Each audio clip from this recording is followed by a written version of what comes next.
Nick was checking quality to how's he look, everybody. Everything look good? Everything checking out? Okay, let us know. And Leo, we are now live officially. Thanks for checking in. Shout out to everybody in the chat to start off early squad with Dennis and Jacob, Miss Jill, of course, Amber, Leo, and Timothy. We appreciate you guys. As you guys come in, if you don't mind, check to see if you hit the thumbs up. And if you want to share it, we're going to talk about some random stuff today that I would hope anybody can relate to, can add into, and maybe it's the best part of their day. Oh, we even have a little celebrity appearance. Sir. We do. Sir. We have a guest star. Not so much for dogs. Sir, what's up, He's dude? like, huh? Yeah, right. But to the business.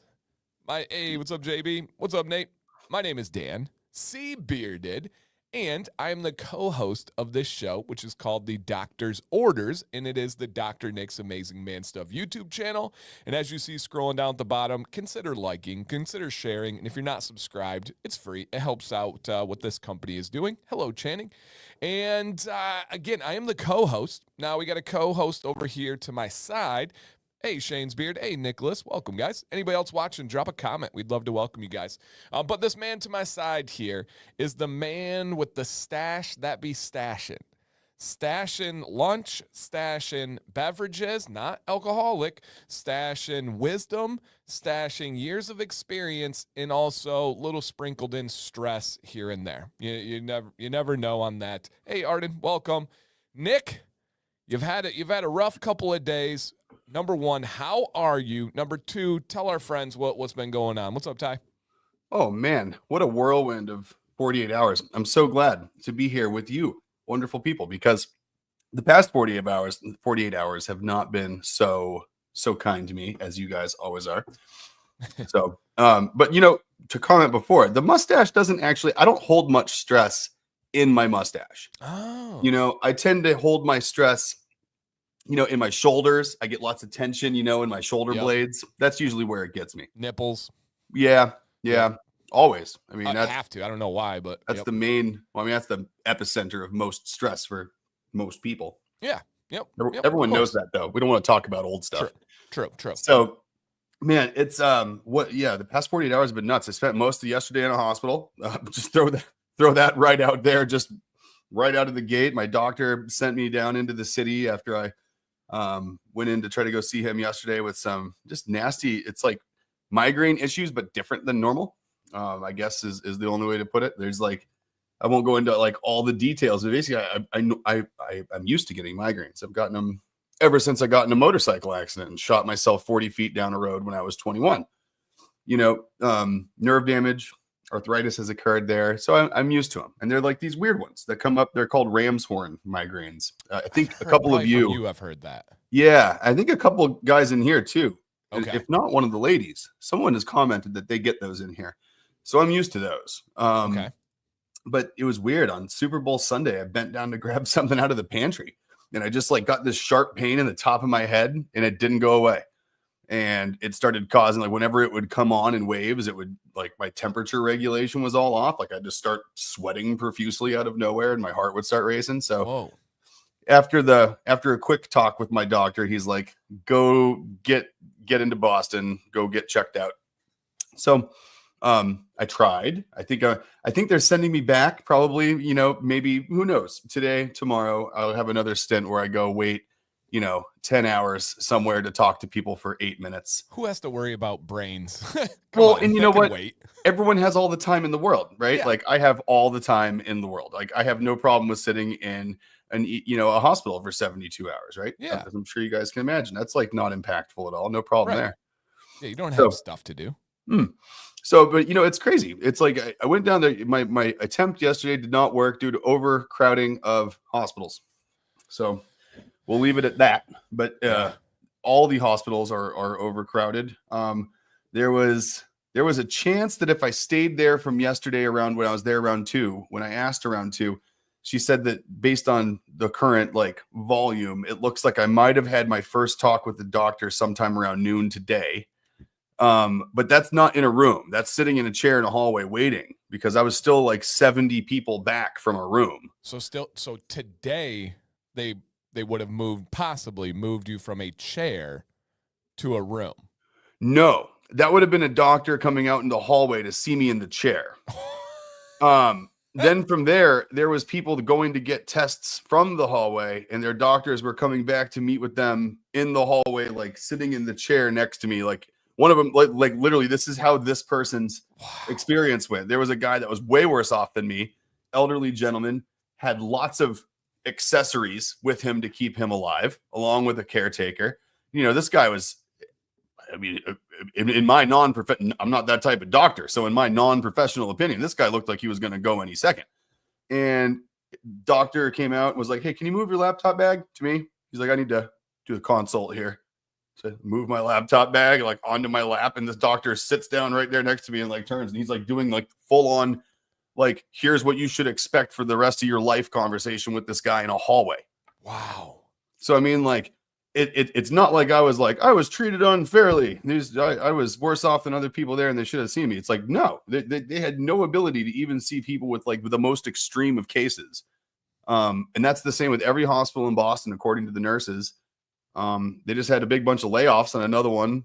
And then there's regional hospitals down here, but they don't have on-site neurology. They do video sessions for their neurology to get you a doctor. Jeez. So it's like, you know, we're like watching the medical system like crumble in front of us. And it's like the craziest thing to watch, because it's just every time I deal with the medical system itself, it's worse than it was last time I dealt with it, which is saying something. Yeah. Yep. Yeah, absolutely. Oh yeah, for sure. Dynamite. It's like right. Bunch of HIPAA violations. I didn't sign a disclosure before I listened in on that whole doctor's evaluation sitting right next to me, you know, so right. I wasn't the healthcare proxy. You talked about people being kind. At least we have the optimism and the positivity of Arden. He says, "I'm telling you, Nick, Dan, and Nick, all your youthful injuries will haunt you when you get older," which I like to spend a lot of time thinking about, because we have a lot of control over that now, you know, and the ability to go back and change all those youthful injuries and stuff. Because, yeah, definitely what I like to think about, Arden. That for a man who's waiting to get in the hospital and is going through migraines, that certainly helps the morale. Arden, dude, what the heck kind of comment is that? No, you know what though? He's dead on right. Like, I know. I know. Every time I do something, it's because like he's like, it's like, oh, that's because you did blah blah blah when you were blah blah blah. So it's for sure. No, we're gonna know more and more. Essentially, my parents, what's the famous line? Did their best, right? We ate garbage my whole life. I had celiac and had no concept until I was 22 years old, and essentially just destroyed my intestines my whole life. Oh, yeah. And I mean, ate the worst of the worst food you could imagine, because we were poor, and what's available when you're poor, bad food. And so, yeah, I mean, it's going to go, but I try not to dwell on that. I try not to think about that, because quite literally we can't go back and redo that. We can only think about going forward. So for me, I try to go the opposite of that thought of thinking like, oh, it's going to haunt me, there's nothing I can do about it. I just go forward and try to make the most out of it. And so, yeah, yep, exactly. And Amber says at the time that was the right thing to do. Yeah, and it's Chef Boyardee. Chef Boyardee was the right thing to do for a while. Like, you know, I mean, I'm talking Hot TV Pockets, dinner. like Hot Pockets. Who could imagine anything being wrong with like a metallic sleeve that you insert into a radioactive microwave, and you cook this food with like this metallic looking sleeve, you know, like there's no, and it was touching the food that was cooking. There's no way that has any ramifications later. No way. There can't be. There's no hard metals or anything like that to worry about, or chemicals or like plastic lining. Like, absolutely not. That was prime. We were just talking about like forever chemicals with somebody, and like the forever plastic concepts and stuff like that. And, you know, hey, you know, there's some of it that I buy, and then there's some of it, hopefully, that we won't keep hearing now that a big chunk of our government's getting disbanded for it. Right. Oh, who knows what they're going to say in a month? I have no idea. But it's like you talk about the forever plastic things, like in the dumps and like leaching out of landfills and all that. And we were talking to somebody about it, and they're like, yeah, but like, have you seen the studies about how much filler and how much silicone and saline silicone liner implants leach into your body as they're in your body. They're like, we're worried about like maybe getting some in from the water, yet we have like a quarter of our population getting injected with stuff intentionally. And we don't know what that stuff looks like in 50 years because it hasn't been around for 50 years. Well, you know what I think is going to be the big one, because every generation has several. And like for me, it was when we were in high school and we'd go, not me necessarily, but our friends would go tanning, right? The artificial tanning. And everyone's like, now they're like, oh my gosh, studies came out that that's bad for you. Like, stop it. Shut up. We all knew it. We all understood it. It's like playing football and being like, oh my gosh, CTE is real. It's actually happening. Shame on the, like, stop it. You knew it. Or smoking. Stop it. You knew it. Like all these things. The CTE shock, it kills me. It's like, oh, you play full contact sports, but the average weight is 340 pounds and the average height is 6'5", and you go at each other head first. And you think those guys are like, at any point, we're like, I don't think this is bad for my head, but someday if somebody tells me it is, I'm gonna stop. And not only are you going head first, these are the most accelerated, powerful humans on planet Earth that are colliding every single time. Titans. Here's my big one. And I do know this isn't even like an opinion. This is going to be a generational what the heck. And it is the leggings, yoga pants, and the stretchy pants that women are wearing. Just do a quick search of what like Lululemon leggings are made of. Just do a quick search of any of these things. Here's the craziest thing. It's plastic. Yeah, now, you're sweating and reabsorbing it. You're sweating through it, and then you're reabsorbing your sweat through a sponge made out of polyester and microplastics. Yes, and everyone knows it, but it's one of those situations where it's like, well, what's the alternative? Well, cotton. Well, it doesn't wick the moisture and all this blah blah blah blah. And it's like, I get it. It's become a generational thing and the norm. That is going to have generational health impacts. And especially when you think about women, you think about hormones, you think about the areas where the leggings are in the sweat, like it's going to be bad. Just simply, number one, think logically. And then number two, look deeper into it. That is going to be the really big thing. And in 20 years, when it's like, oh my gosh, it caused this, that, nobody in here can be like, what? I had no idea. No, you're kidding me. Like, and here's the funny thing. And you talk about it, you're like, well, cotton, well, this, well, that. I can throw one concept out there that I think no one can really argue with, and that is, if we weren't worried about aesthetics, I think we would have some other really good options in front of us for workout pants and leggings for people in gyms. 100%. There's, I mean, let's be honest. There's a large aesthetic component to leggings and tights, and everyone's gotten used to it and accustomed to it, and it is what it is. But like if we weren't worried about appearances, I bet you we'd have a lot of really good options in front of us. But it's just become so ingrained and so normal and so comfortable, and everybody loves them, right? And this is an interesting one, because I remember in my first couple of years of teaching, we had a dress code against leggings. And essentially, it became one of those things for years where it was in the rules, but nobody touched it. Because as a male teacher, I'm not saying a word to a female student about what they're wearing. Body shaming or God knows anything else coming back. I mind my business with you, what you're wearing. 100%. It just went for more than that, Jill said.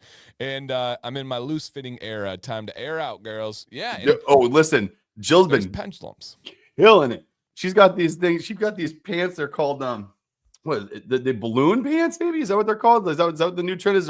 They're jeans. But so think back to like late '90s where you had like Jenko parachute pants, right? Well, think back to like Jenkos and like kickwears and all those like super big pants, barrel jeans. That's what they are. And then you got like, these are kind of like those, except they're like, tight in the waist and they kind of come down a little more in the ankle, but they're just like big ass baggy jeans. So she's been rocking those and like some huge baggy sweaters and stuff. It reminds me of the late 90s roaming around our house lately. It's awesome. Yeah, it's all pendulum, right? It is. Fashion has gotten very tight, very revealing over the last 5 to 10 years. And now it's going to swing back around and get back to like the surprise age where it's like, I don't quite know what's under there. There's going to be some surprises. And then it'll probably swing back to normal. But just think about that, the microplastics, the sweating, the reabsorbing, and it's in some of the most sensitive areas for absorbing, for receiving chemicals for women. I think that's going to be a huge one, a huge one.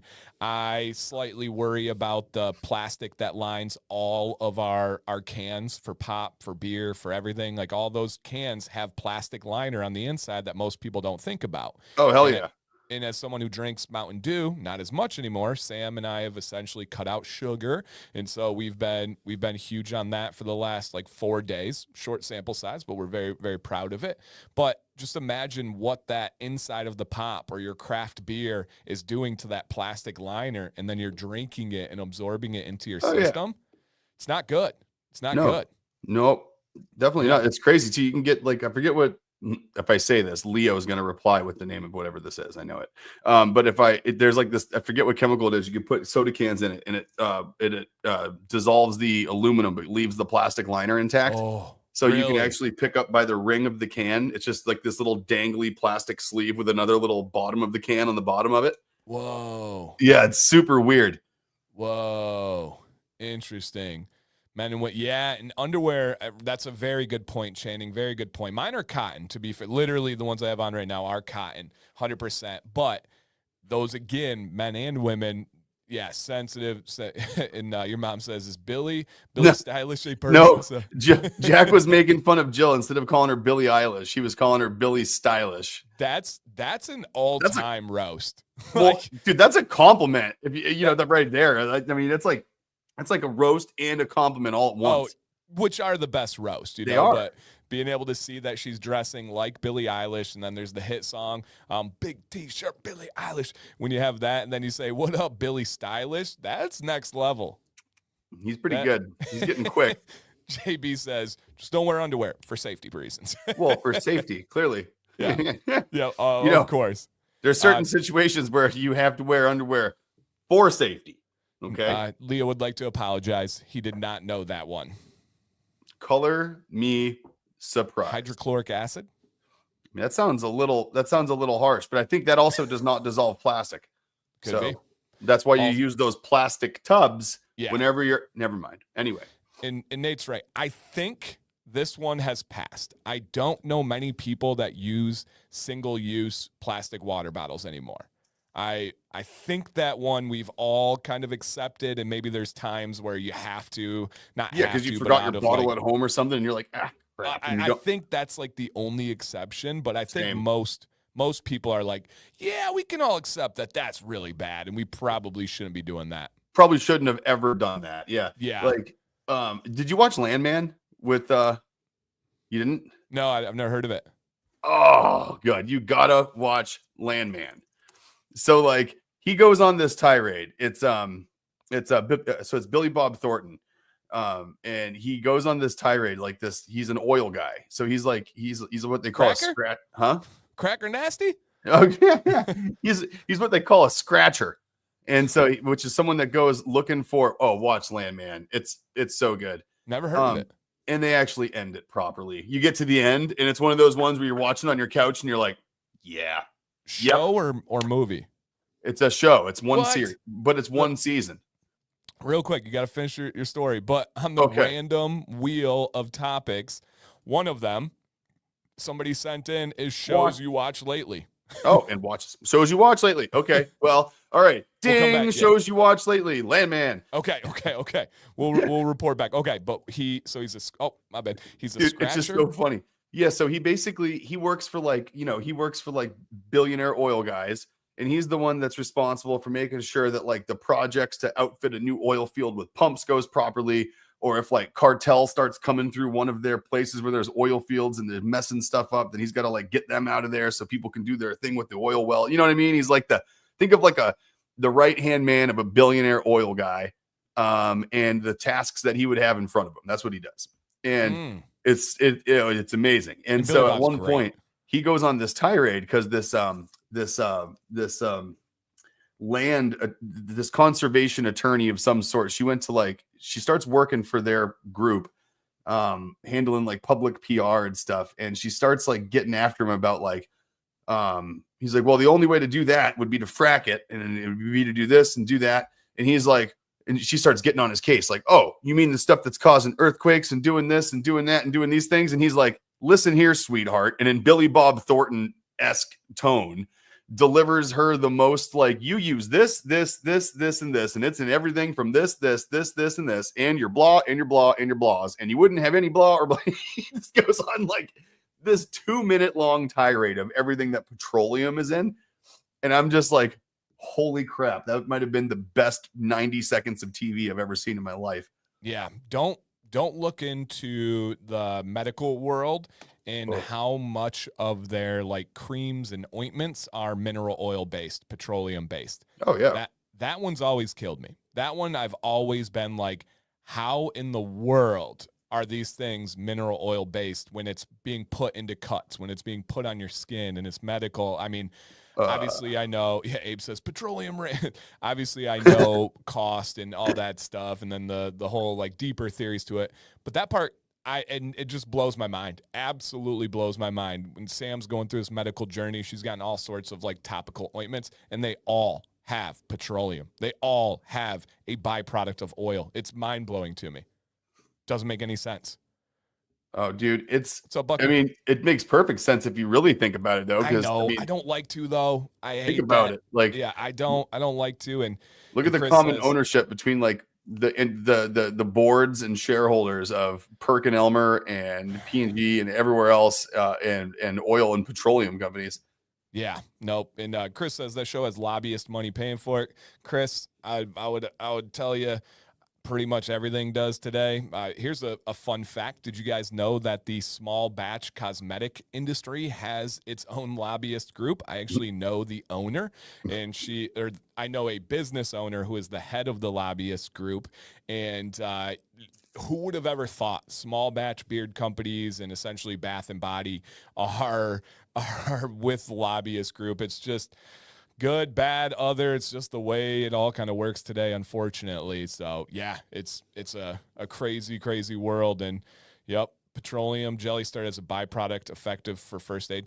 Yeah, effective would be a subjective word there.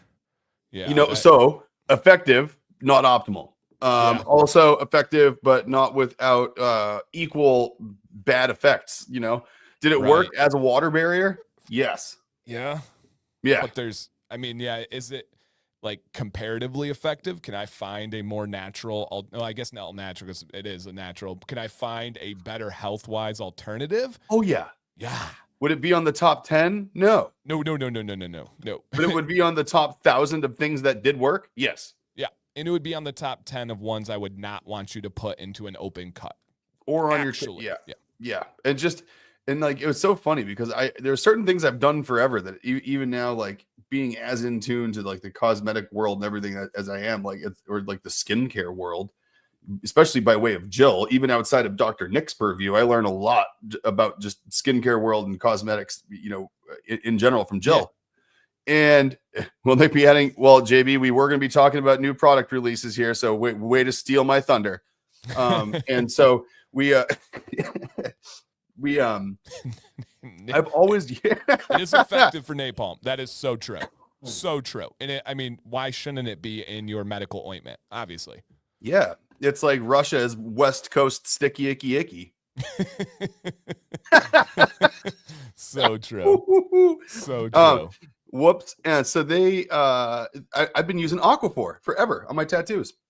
It's just what I used on tattoos like forever. And I used it like for the first couple days, water barrier, and then I would go on and I'd move on to lotion once it starts flaking. And then I'm like thinking about it. I'm like, wait a minute. Like I cut petroleum and metals and everything out of like every other thing I use like anywhere else in life. And then I get an open abrasion and I'm like, well, let's get the petroleum on it. Woo! Fresh bleeding. So I stopped myself actually on this last healing process. I'm like, just use your beard butter, stupid. Like that's what you've been. And it's like, but for some reason in my head, because it's how we were raised in the 80s and early 90s, it's like I use my beard butter for the whole rest of the healing process. But for Yeah. some reason, when I get home and it's raw and open, I'm like, oh, better use better use Aquaphor because that's Yeah. what. But I'm like, our butter is so much better for an open wound than any of that petroleum based crap is. And you know what people go to heal tattoos and infections and stuff? You know, A&D ointment. Oh, Hey, let's just take a quick look at the ingredients here. Lanolin, heck yeah, love lanolin, great water barrier. Oh, but then we have equal amounts of or more of petroleum 4 in the times as much. healing A&D ointment. Oh, that's crazy. That's crazy. That means it's almost over half petroleum. Yes. Because I mean, if it breaks that 500 milligram mark, that's over half of a gram. So that's like, what is that? That's like 48% petroleum. Petroleum in something that's meant to heal open wounds, burns. And the craziest part about that is the only reason is that it's not water soluble and it creates a water air barrier. Correct. That's the whole point of it is. And so if you think about the things that exist out there, like just any one of the ingredients in our butter that does that naturally, like, and then when it's done, it absorbs into your skin and your skin likes it, as opposed to when it's done turning into God knows what kind of a residue. Yeah, I want to know the think session where somebody saw oil or gasoline on water and like, oh look, it doesn't mix. I wonder if we could use that to be able to keep stuff as a water barrier. That's crazy. It was World War II, around the time World War II, and they started messing around with the crude oil and turning things into plastic. Like as soon as they figured out plastic, our world changed forever. Like there's some things that have just, you know what it is, and you know what's funny about it. I've always wondered this. Like, you know how once in a while you feel like we're not doing something like as good as we could be doing it, right? So you know how my brain works. And so, I start to think about like so plastic, right? We discovered it from crude oil, petroleum. All of a sudden we had plastics. Imagine if around that same time we came up with something else that got us to that solid state non-Newtonian material, right? Would that petroleum market and would those fossil fuels, would plastic and all this crap ever even have happened? It's kind of like, you know what I mean? Like if you look back at, like, think about it from like a science fiction standpoint, right? Pretend it's like one of these weird, like Black Swan, movies or, Black Mirror shows or something where it's like, would any of that have happened if we landed on something else as a source for heat instead of fire? Like if we would have landed on fission, like first thing, like, we would have learned about ion propulsion, like right out of the gate. Like, we just skipped right past fire and all that. We never considered internal combustion and, all those things. Would plastics have ever existed, right? Because I think they're a byproduct of a bunch of other things that we ended up figuring out, using it for, and then having a whole bunch of byproducts and side effects that then all get adopted themselves. And because of that, we never really, or we spent a long time not really ever looking for a better solution because an easy one was there. We're like, well, we already need that, and it already offshoots all of this crap. We got to use it for something. So, well, and look at my buddy down in Florida. He says Standard Oil paid a ton of medical research, facts. So why not use the byproducts to make other things, right? We're already doing it. We're already with oil. So why not just use this leftover? It works. Right. Yeah. What about two people have asked this. Did you ever use iodine for your cuts? No, I've I never didn't either. That wasn't something my family did. No, it wasn't me either. Like I never, it was weird too. Cause obviously you go to the hospital to get stitches or something like that. That's the first thing they used on you back in the day was iodine. Right. But no, I never used on the skin and we never had it in my house as a kid. Same here. And as a kid, Arden, plug your ears. As a kid, I had 257 stitches. I did everything. I fell out of a tree when I was hanging on the branch, came down the branch all the way down, slit my arm. I, in the bathtub, went down on my knee on my dad's razor and it was sticking out of my knee. Like I just did the dumbest, most stupid ADHD, undiagnosed boy stuff of all time. And 200 plus. And so I had a ton of stitches and I always remember the iodine on my super pale ghost skin, but we never used it at home. And that's, I never actually thought about that. No, I never used it at home either. And what's funny is I've always wondered when I would go to the hospital, I'm like, God, why do they use that? It hurts so damn bad. Oh, so bad. So bad. The worst part of getting stitches was the iodine, and then if you got the numbing shots, the numbing shots were so much Into worse the than cut because they anything. numb it in the cut. There's got to be a better way. There's got to be a better way. That was horrendous. Horrendous. I remember one time I got stitches, and it wasn't. My mom's in here. She'll remember this one. I used to do like freestyle BMX bikes and stuff when I was a kid, and you got those bear claw pedals. Yeah. You know? Oh, yeah. Oh, 100%. And I did that thing where I was doing something, and I was doing the thing where you stand on the front tire and like spin the bike around. You just kind of step over the frame as you're doing it. Yeah. You know, and just hold onto the handlebars. And I went to go sit in the seat and put my foot back on the cleats, and I missed it. And it just went straight up the whole shin. And I had to go in and get stitches all ripped up. And I was like 12, and I was Jack's age. And I remember asking the doctor, he comes up with this damn, he's going to numb the inside of the cut. And I'm like, God, like, isn't there any, I'm like, why does that have to happen like that? And he's like, well, you don't want to feel it. And I was like, yeah, but can't you do that like twice above the cut and wait a second and then go make the cut numb? Yes. And he's like, well, I suppose I could. And I was like, you can? And he's like, oh yeah, no reason I can't. Here. And he does that. He goes away, comes back, and he's like, how was that? I was like, a whole lot better. Thanks. Like, they would go in the cut every time. Yeah. Every time. And this guy was like, oh yeah, I can go around it a couple of times first. No problem. Oh, I'm like, that's been an option this whole time. Right. Yeah. So, yep. Don't try to avoid mineral oil if you can, you guys. It's just, there's just no way it's good. No. Yep. No. So that is our childhood trauma. That is everything kind of worked into it. AKA hospitals are busy. Nick is still in it, so it comes in waves, the migraine symptoms. And yeah, it's been coming and going here on the stream, and it's not. And what's interesting is like if I'm sitting here like and I'm focused on something, not visually but mentally, it's not. It's not quite as noticeable. But man, as soon as all of a sudden you like stand up and then move and walk away, I'm gonna get up here and like fall on my floor as soon as I walk away. But no, I will report back next week with more findings, but hopefully our modern medical system here doesn't completely fail us and they can figure out why it feels like I have an ice pick sticking out of the top of my head. Right. All right. Cool. I got to acknowledge a comment by Jill, and she says, Timothy, I loved the photo submission, dude. Looking good with that beautiful beard. And let's go ahead and take a look at what Miss Jill is talking about here. Bam! Come on, big baby. Look at that. Killing it right there. Look at that. Killing it. You see the hat too? Dude, looking strong, looking good. No pun intended, looking strong, looking good. Oh, 100%. What do you got there too? You got, I know you got the lemongrass ginger, key lime pie. We got some sage. Yep. All right. And anybody wants to send in and be featured on the Dr. Nick's Instagram, the Dr. Nick's Facebook, they love showing off the people that actually use their products. They'd much rather have that than anybody else. So if you guys want to be featured, just send in a picture to their Instagram with the products, with the merch, whatever you got.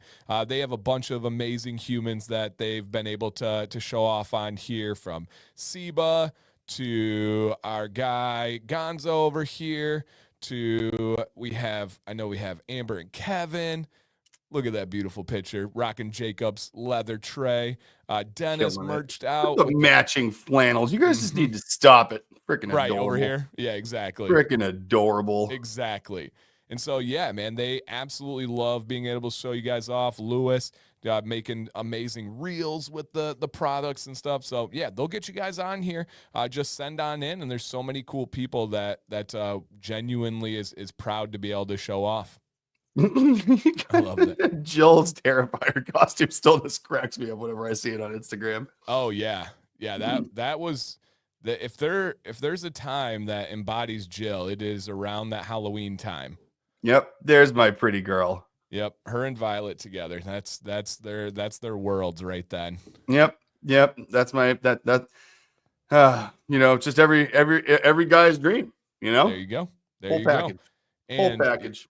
If only we had the walk factored into this picture as well. I know, it should have been a live shot. Come on, Instagram. Yep. Start working with iPhone lives.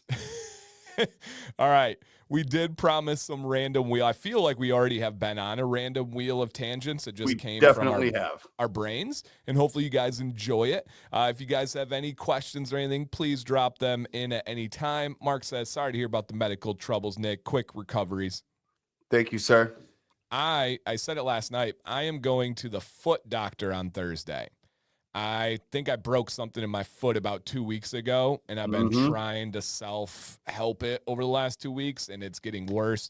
So I officially, which it's a lot for me to make an appointment during the week, and like you and I were just talking about, it's not easy to set aside a couple of hours for me. Like, sincerely, I don't say that lightly. And so it's a big deal for me, but it's my right foot. I think I broke something under my big toe, and it's just hurts like absolute heck, and I'm coaching, I'm running around with my kids, I'm going to the gym, and so get ready for them to tell you that the only thing you can do to make it better is to stabilize and immobilize the spot that hurts. I know.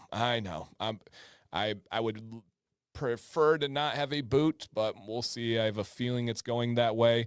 I just need to I should practice what I preach, right? I would tell people if they're going through something, go and just make sure you eliminate like other worse options, other worse things, at least figure out what's going on. So I'm going to go, even though I hate doing this because I feel like every time I do, they're like, oh, nope, nothing we can do. Here you go. Thanks. $300. Thank you. Literally every time. Like every time. Yep. So they're going to be like, oh, it's a bunion. Or we're going to fuse. Dude, you don't know the amount of time I've researched bunions in the last week. And it's not on the outside, which I guess is where most of the time the bunions are. Those are bunions. Yeah. And so you're talking about like the pinky toe?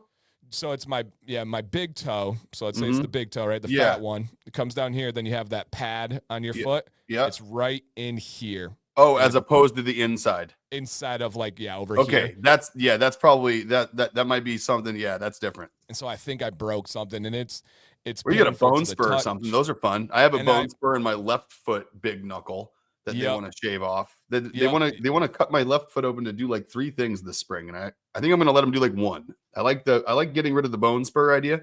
Yep. But I'm not a fan of the like fusing your big toe to your foot to make it not bend anymore because of arthritis. I know, especially me, man. I'm doing more and more coaching. Also, kind of crazy. This is just between me, you, the 34 people in here, and anybody in the future. My kids play for a very like kind of prestigious soccer club, right? Everybody knows that. It's a national level, huge club. The coach the other day at the game was like, "Hey, can you stay after for a couple minutes and chat?" I was like, "Oh, geez, yeah, what's up?" They offered me a job to coach next year, full coach. I was like, dude, I got to talk to Sam. We'll figure this out. And essentially the verdict is if it's Maddox's team, because I'm there already, I can do it. But I can't. I would love to. I friggin' love coaching, but it's not humanly or family possible to add a team that are not my kids. So I'm not like putting demands, but here's the word. And so the ball's in their court. I'm waiting to hear back from them, but it's pretty big deal, especially for people that haven't really ever seen me coach before. So it's kind of cool. That was kind of an honor. Super cool. Yeah. Hell yeah, right, dude. Well, you ready for some tange? Yeah, ready to roll. Let's get that tange on, baby. All right, guys, this is the random wheel of tangents submitted by you guys, and these all came from Instagram. We did not have any new entries this week because I didn't want to dilute the ones that have been there, so hopefully we knock out a few of these today. All right. Here we go, you guys. So, okay. So somebody wanted to know, out of the Dr. Nick's lineup, and anybody in the chat can share, is there a scent that Dr. Nick's has that you've tried and or love that you wish got more love? And I will preface it, right? This oftentimes, just to be straight up, is kind of based on things that are not my preference, right? I don't think anybody in here would say that peppermint rosemary or lime zest or IPA don't get love, because I'm passionate about those. When I'm passionate about ones, people try them. And so they get that. Outside of those ones that I traditionally love, is there any scent that you, Nick, Jill, the chat, personally think should get more love?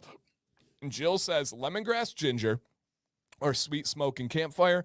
And those are probably my personal least favorites for scent-wise from you guys. So that checks out. I get that. I can respect the absolute skill and beautiful like magistry of how they come together and how natural and how like wonderful they are. They're just things that I have something with lemongrass. I don't know what happened in my childhood, but I really get triggered by lemongrass. And I mean, so, lemongrass, yeah. who knows? Yeah, I don't know. I don't know if it was bug spray or something. I'm not quite sure, but I have Jill, stuff like that too, where there's certain smells that people love that I'm like, I don't know mm-hmm. why I don't like that, but I just don't. Yeah. Yep. Lemongrass ginger, I love it. I think that's what I'm using today. Okay. But it's interesting. So like sweet smoke and campfire, and this is just to throw this out there. Jill wishes that gets more love, for example, right? And Yep. this is goes to show different people's perception, especially when it comes to scents. My least favorite part about summer, least favorite, is hours after being around a fire, smelling my hoodie and smelling the smoke on it. Same. I avoid them because I hate that. I cannot go to bed. We camp. I like the smell of campfire. Same. But I do not like the smell of the smoke once it's in like my hoodie. I have to take it off, put it in the car, get in the tent with a different hoodie. Same. I don't like it in my beard. I don't like it anywhere near me. I despise. If I wake up in the morning and my sheets smell like campfire, I am disgusted. I am uncomfortable. Same. I hate it. And it's Nate's favorite part. Well, of course. And I mean, welcome back to World's Least Popular Opinions, where Nick and Dan talk about how they don't like campfire smells on their clothes. But this is, I think, holy crap. I mean, it just goes to show people love that. We're like one of the only scents that has it. And Jill literally would like bathe herself in that smell. She loves it. She's like my little smoke bug running around a campfire when we're camping. And it's only because of my burning love for Jill that I don't absolutely kick her out of the tent every time she smells like a campfire coming in. Man, Nate says it reminds me of growing up. That's probably the same for me, and probably why I have adverse thoughts of it. That's crazy. Nick, I've never felt more connected. I hate that smell with a passion. Oh, it's my least favorite thing in the whole world. If the family's sleeping, I can't shower and it's not a great shower, but I can't shower in the RV. I'll go to a campground shower at like midnight and go shower because I despise that smell. So here's the thing. Now I say all that to say this. I don't have I use Sweet Smoke and Campfire 21. I use it. I do. And do you? Yep. And it's in my usually fall. It's like my favorite. It's like one of my favorite falls actually.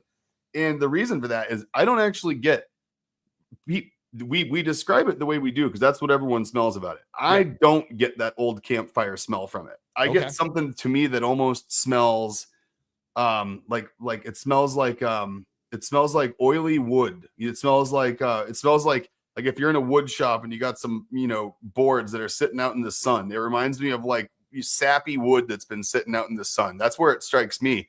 So for some reason, my nose doesn't really pick up on the old smoke scent of that one. So I actually really like it because to me, it smells like sweet, kind of sappy wood. Interesting. Channing says it smells like hickory smoked jerky to her. Wow. Interesting. Nate, that again, I think is the reason why we had a wood burning stove to heat our house when I was a kid. Oh, so you couldn't go anywhere without smelling like a campfire? No, and that's probably it. I remember burning myself on that stove because like people don't realize it's just this giant black like stove with a huge like chimney looking thing and glass door with like the coil handle that you opened up and put the wood in. So yeah, I lived in that. That was my childhood. It's like, I mean, you're essentially, it's like people that work at fast food places for so long and hate the smell of French fries because all their clothes smell like French fries when they probably.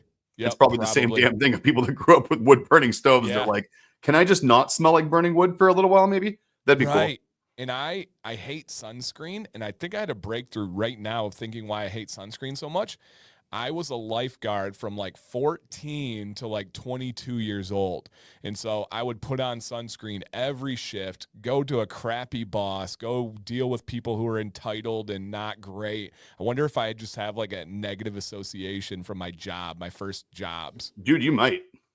Interesting. I had an aversion to green curry chicken for that same reason for a long time for one of my first jobs. Yeah, it was that's what was for free like in their training class is down the hall from my little IT office. So I used to sneak their free catered dinner every night. It was just naan and green curry chicken. And I think I overdid it. And your mom said that you guys had several previous houses with firewood heat, so you all smelled of it. Oh, hell yeah. I think one of the most memorable ones was our place in, I forget what was it, Sahalee or Bothell in Washington State. And it was, think about that. Like, it's Washington State. The ground's always wet. It always smells like wet leaves outside. And then you heat your house with a wood burning stove. So you smell like campfire and wet leaves pretty much like 320 days a year. Yeah, right. Jacob says IPA. IPA, I think it's loved, but I think Peppermint Rosemary and some others have kind of outshined it lately. So I can definitely see both sides to that one. Yep. Where it definitely deserves some, because those hops, those fresh Cascade hops in there, there's nothing else that I've ever really smelled like that in the beard world, and they're so refreshing. It was the first oil I made. It is still my favorite oil that we make. I love that one. I love it. I do not have enough love in the world for IPA. And Mark says Yule Tree. He said, but I think it's gained popularity. Yeah, I think this was a big year for Yule Tree and Peppermint Bark, to be fair. Peppermint Bark used to be kind of the ugly, like, stepchild, but I think it came in and is a full family member now. I think so. I think it's here to stay. People love it. 21. Yeah, Sweet Smoky Campfire. 7 has to be the top selling oil in the last couple of years. Oh, it's always been the top selling oil. There's never been a year where, since number 7 came out, where it wasn't the top seller. Yeah. Definitely. Okay. So that kind of seems to be a consensus. Awesome. All right. I'm getting pretty used to these glasses. This is pretty. I'm like looking over at the chat now. I haven't had to go like this and read the chat yet at all this time. I'm like, oh, great. Dude, is there any thought to the migraine being associated with the glasses? I would think so. I would say so, yes, but no, I don't think there is. Okay. All right. Yeah. Once in a while, you just know. Once in a while, you can just tell when things are correlated and connected. And I'm just like, no, that's not it. Right. The headache's actually a whole lot better when I have the glasses on. It doesn't come on as bad. The optical things aren't as bad. Like if I look around without them on, it gets pretty stabby. Leo says, I heard that diet may cause a need for sunscreen, but I don't know enough to say if so. Interesting. I do know there is certain foods that can make you more sensitive to sunlight. There's lots of foods that can cause you to be like photosensitive. So like, and medications, like you have certain medications, certain foods, certain vitamin heavy things that will cause you to be a little photosensitive. I don't know what they are though. That makes sense. All right, let's give this bad boy another beautiful spin. Good round there, you guys. Roll that beautiful bean footage. Roll it, Jamie. Okay, watches. I don't know where you go with this. So what essentially they want to know. How much time do we have? Well, we got 10 minutes, which is crazy. But what is your history, your take, your preferences on wrist watches? I don't know this. I'm going to learn about you. Oh, dude. So this is a very long and sordid history. Oh man, so many weird angles. So I've been a big watch guy forever. My dad was a huge watch guy. And he got me into watches. So like my dad's thing, it was just funny. He was always buying and selling Rolexes. Like I remember one time when I was a kid, I met a guy with my dad in the parking lot. This is a throwback. You ready for this? In the parking lot of a Bennigan's. I don't even know Bennigan's. Let's see who in the chat just went, oh, Bennigan's. So you got Bennigan's. It's like a Shoney's, which is like a Denny's. Shoney's is like the Kmart of Denny's. And Bennigan's was kind of like the Walgreens of a Denny's, kind of the same. Yeah, I've never seen a Bennigan's. So anyway, I remember when I was a kid meeting this guy in the parking lot of a Bennigan's, and my dad had a dude from a pawn shop meet us there. This guy selling these Rolexes, and my dad, and we were in a parking lot, trunks open of a car, and they're like inspecting jeweler looping, like looking at the movement of Rolexes in the parking lot. And then like I start like, and you're a kid, I was like 6 or 7. And by the way, this is around the time when my parents decided to spin up a big cat rescue And shortly before that happening, meeting in the parking lot, the last meetup we had in the parking lot was to exchange hands of a Siberian tiger in the parking lot of a Denny's, and we made it on the news. So like yeah, she's here. I can call her weird. My parents were crazy. So what ended up happening with the watch thing is You're just I gonna just gloss watched it. over that? No pun intended. That was actually a thing. We did take possession of a 6-month-old Siberian tiger from one trunk of an SUV to the trunk of another SUV in the parking lot of a Dairy Queen in You met the Warrensburg, Missouri. Tiger King? That's crazy, Not dude. from Tiger King, Yeah. but it was like Tiger King, very I'm much kidding. like it. I'm kidding. Actually, dude, a bunch of the stuff that he had, like the cats that he like took possession of, were from some of the same mistreating people that we were adopting cats from back in the 80s, because they were Tyson. He was 5 months old, and 5-month-old Siberian tiger, he's this tall. He's the size of a large dog, and he's got these big paws. And anyway, hey, Jamie, clip it. The only show on the internet you can go from Rolex watches to Siberian tigers. we need to talk about random wheel of tangents. Weird stuff your parents bought. Okay. So like we'll do that one next. But so watches. I grew up around them. My dad buying, selling, trading them. So like I grew up a big fan of like automatic movement, self-winding watches and just Swiss movements. I just thought they were really cool. And what was neat, I guess, is like I got into watches very much when I was a kid because I thought the way they worked was just really, really cool. And once I kind of learned about the jeweled movements of like an automatic winding wristwatch where they're actually using like rubies as like the center point of a bearing because they don't wear, and you got these cool, like, just really neat. And I got a skeleton watch. My dad got me like one of those clear case on the front, clear case on the back watches where you could see the movement. It was made by Oris, and Oris, it's a Swiss watch manufacturer. Yeah. And I was hooked. Like as soon as I used to just zone out when I was a kid, like just watch the movement going. And it was just, sorry guys, we didn't have TikTok and, Instagram back then. So yeah, I looked at things moving inside of a wristwatch, but it kind of kicked it off for me. It was like a lifelong sort of obsession with just things that kept time in general. I like clocks and watches and all those sorts of things. It's, time's super valuable to me. So it's one of those things where I think it's neat in itself, things that keep track of it. So now fast forward though, I don't have one mechanical automatic movement watch anymore. So what happened? Well, as things progress in the watch world, you eventually get more and more obsessed with more and more expensive watches. And so, I started getting into Invicta because they were like these cool Swiss movement watches where you could get cool looking stuff that wasn't really expensive. And then I got into like Breitling, and I got into Omegas. And then there was a period of time where it was like, all right, I'm not wearing them, sell the watch collection. And I did.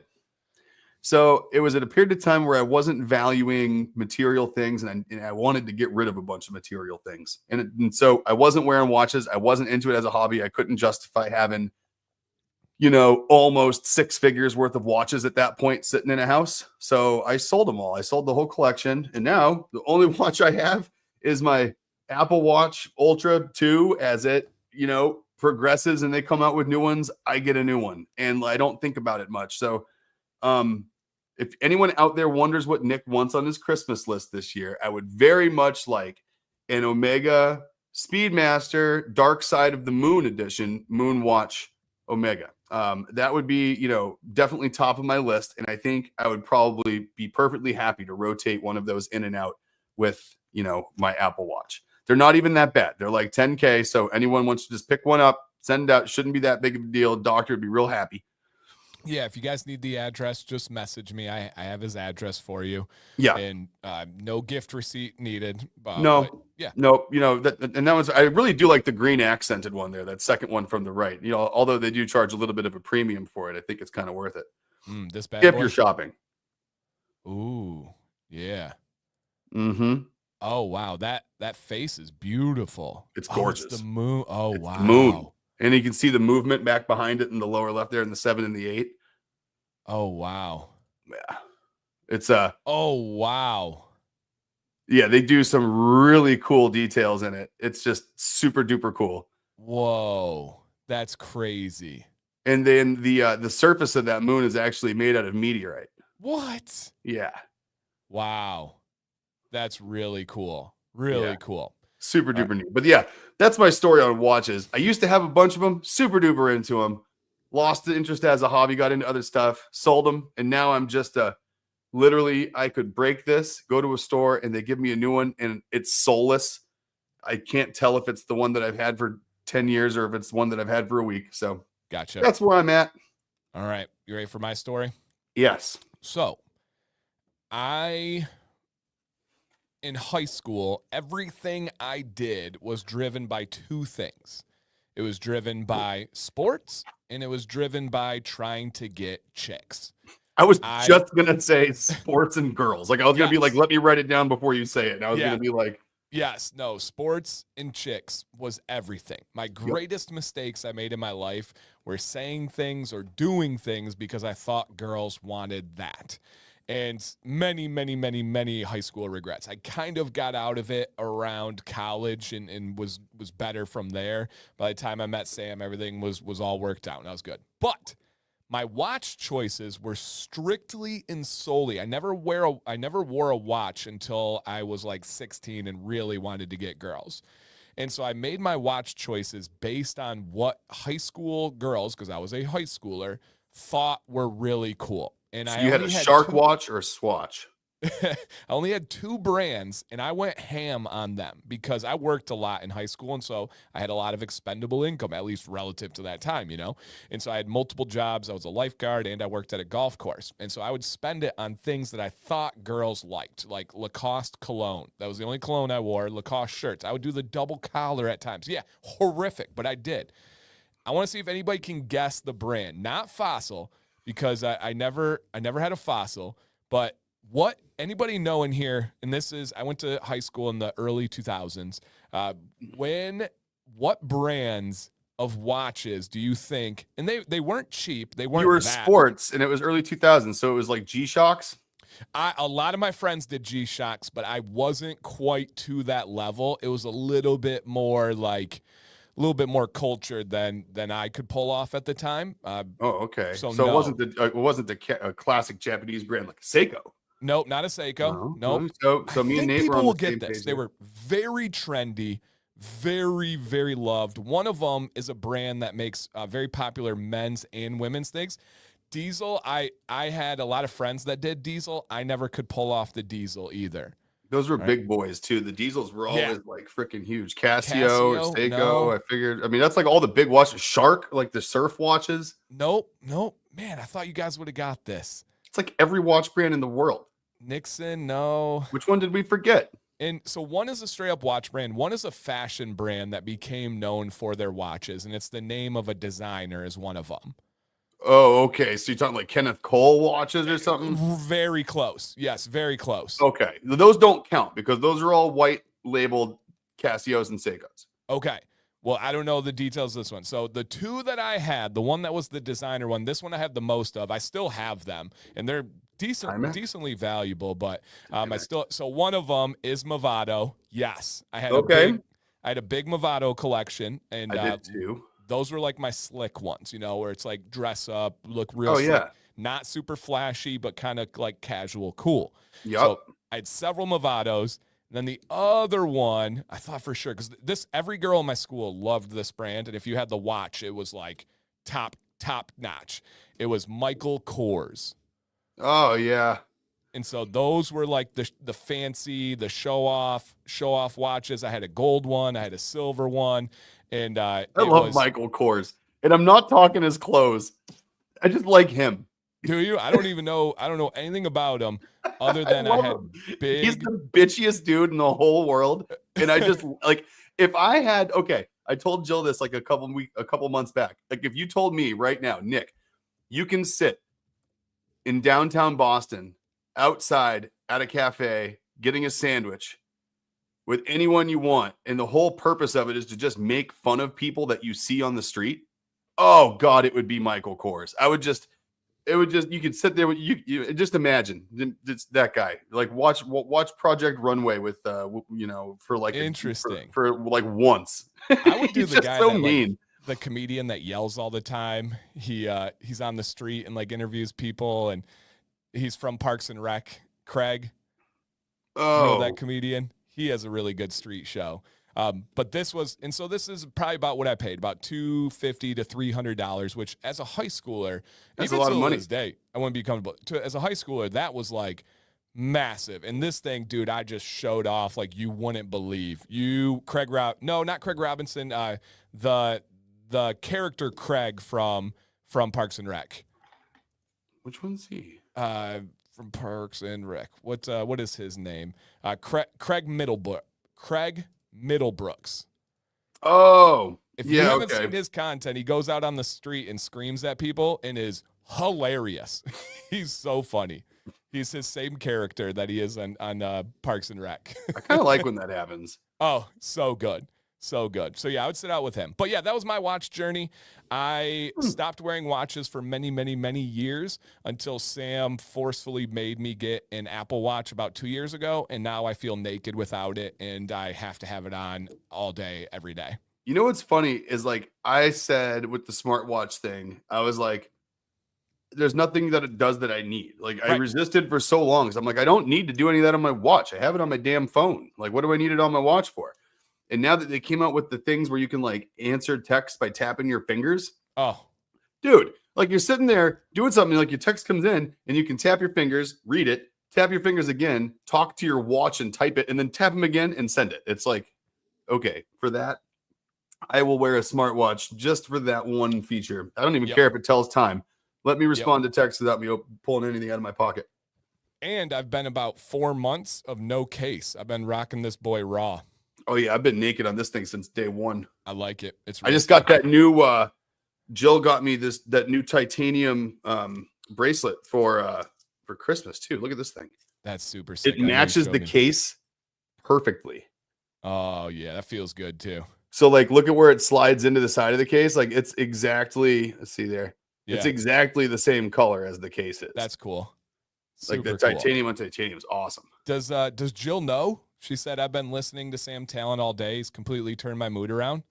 What, she know that we're gonna be best buddies after we do our comedy show there in South Michigan coming up in the spring? So Jill, he's a friend of mine. We talk on an actual daily basis. He only lives about 30 minutes from me. I actually provided him with brand recommendations for certain herbs that he likes in his life, and so he was super tight ever since then. So yeah, he's a great dude, really funny, massive history buff, unbelievable historian, and Really? loves all things history. And his wife is I forget the name, it's like physician's assistant or something like that, not a doctor but a doctor essentially, and she's hilarious, she's incredible, and she makes a lot of money which is really cool. Yeah, I remember that's what he says once in a while. Where people are like, well, what do you know, like, how are you able to do what you do? He's like, I married a rich wife. I have a rich wife. Yeah, and she's hilarious. You would think that being that educated and all that stuff, she would be like uptight. No, she's crazy. Really, really crazy. He lives in a small Michigan city, again, about a half an hour from me now. Well, we gotta make that happen.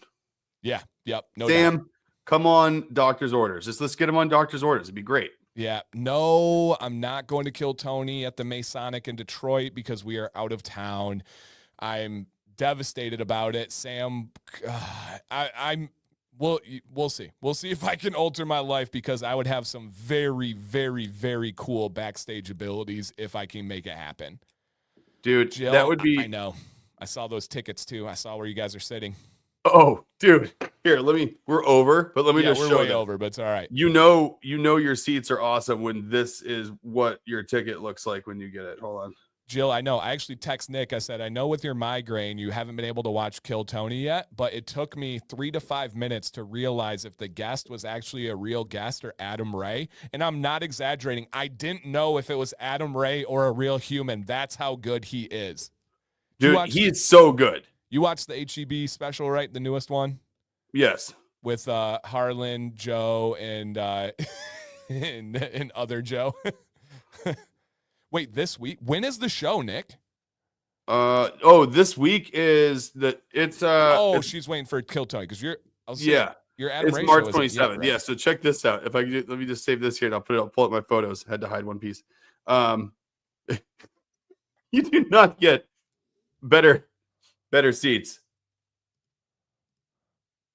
Yeah. Row and 1. let's see, row 1. Let's see. It says seat 1, section 101, row A, seat 1. Like it's like 101A1. Like we're like right. Oh, and it's like 3 sections, and the center one's 100. So you got like 100, 101, and then 102. So we're basically like in the center on the aisle. Unbelievable.